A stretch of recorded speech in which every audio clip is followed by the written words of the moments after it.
Video को अंत तक जरूर देखना। तो प्रभु श्री राम जी के पिता का नाम था दशरथ, दशरथ के पिता का नाम था अज के पिता का नाम था नाभाग, नाभाग के पिता का नाम था ययाति, ययाति के पिता का नाम था नहुष, नहुष के पिता का नाम था अम्बऋषि, अम्बऋषि के पिता का नाम था प्रशुश्रुक, प्रशुश्रुक के पिता का नाम था मरु, तो मरु के पिता का नाम था शिग्रक, शिग्रक के पिता का नाम था अग्निवर्ण, अग्निवर्ण के पिता का नाम था सुदर्शन, सुदर्शन के पिता का नाम था शंखण, शंखण के पिता का नाम था प्रवड्ड, प्रवड्ड के पिता का नाम था अंशुमन, अंशुमन के पिता का नाम था दिलीप,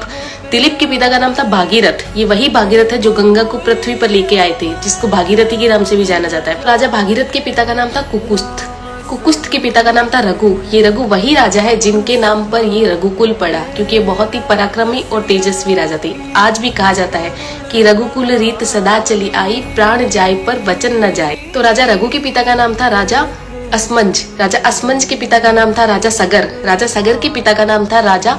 असित, राजा असित के पिता का नाम था राजा भरत, राजा भरत के पिता का नाम था ध्रुवसंधि, राजा ध्रुवसंधि के पिता का नाम था राजा सुसंधि, राजा सुसंधि के पिता का नाम था राजा मानधाता, मानधाता के पिता का नाम था युवानाश्री, युवानाश्री के पिता का नाम था दुंदुमार, दुंदुमार के पिता का नाम था त्रिशंकु, राजा त्रिशंकु के पिता का नाम था राजा पृथु, राजा पृथु के पिता का नाम था अंडरण्य, अंडरण्य के पिता का नाम था राजा बाण, राजा बाण के पिता का नाम था विवस्वान, राजा विवस्वान के पिता का नाम था राजा मनु, राजा मनु के पिता का नाम था